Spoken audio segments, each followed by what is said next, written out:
Hi, in this video I would talk about how to crack the entrance examination of JNU, and it is for it's a common entrance exam for biotechnology. It is known as CEEB, that means Common Entrance Examination for Biotechnology. In this video I would one by one analyze the exam pattern, the subject weightage, and also give you some tips and tricks to qualify this exam.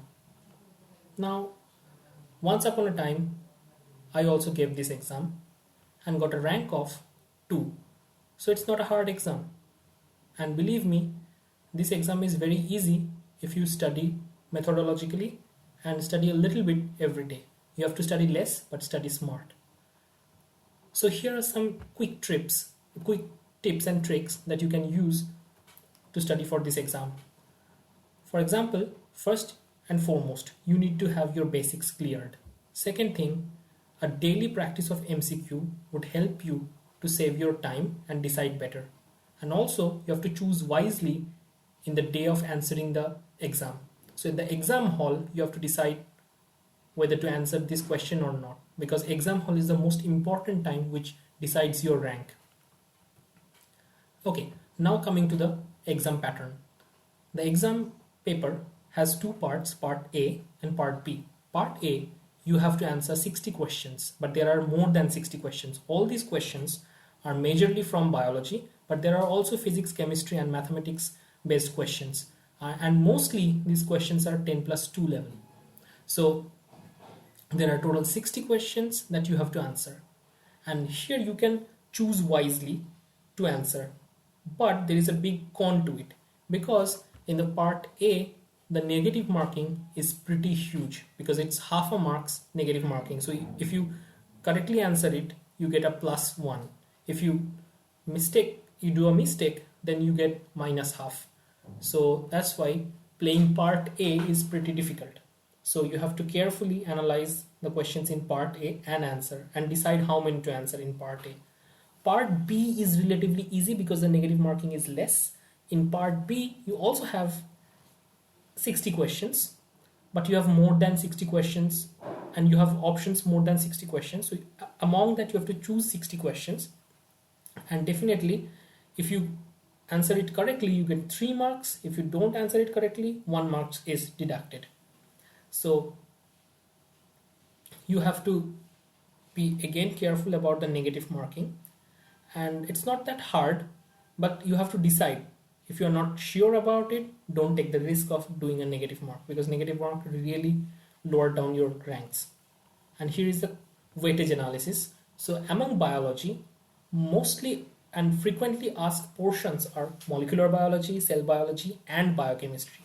Apart from that, they ask some amount of microbiology, immunology questions. Another important aspect is ecology and evolution. Quite a lot of questions every year was asked from ecology and evolution. So this part is pretty important. Now, in case of physics, most important part is mechanics, current electricity, and waves and oscillations.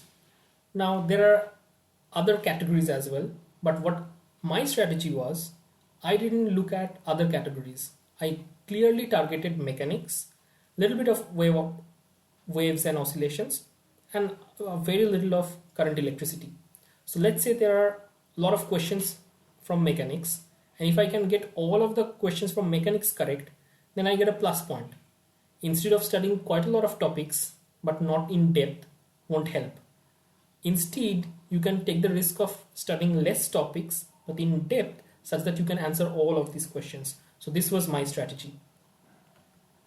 After that, chemistry weightage, a vast amount of question is asked from organic chemistry, mainly the named reactions, and almost all the chapters of organic chemistry are important.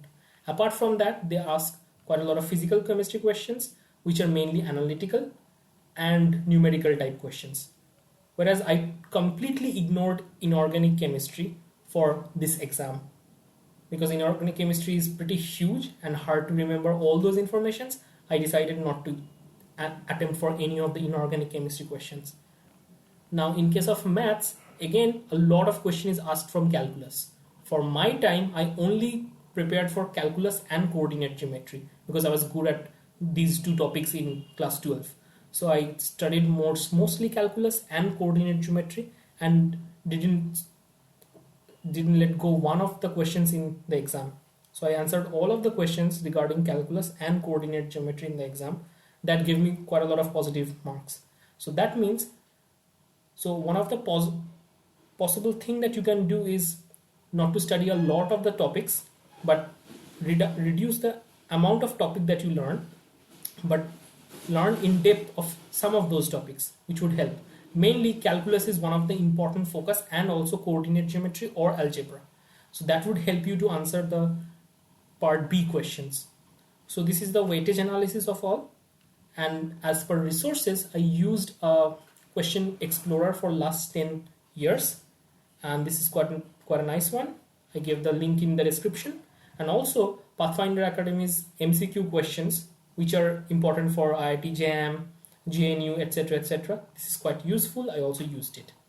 Apart from that, for physics, chemistry, and mathematics, I used a 40-day brief book for preparation, which I get from Amazon. And this book is pretty important and pretty good because it gives you only the concepts, not much. It's pretty good, and it comes with a lot of tests and a lot of exercises. So I use these resources. If you like my video, give it a quick thumbs up. Don't forget to like, share, and subscribe. Thank you.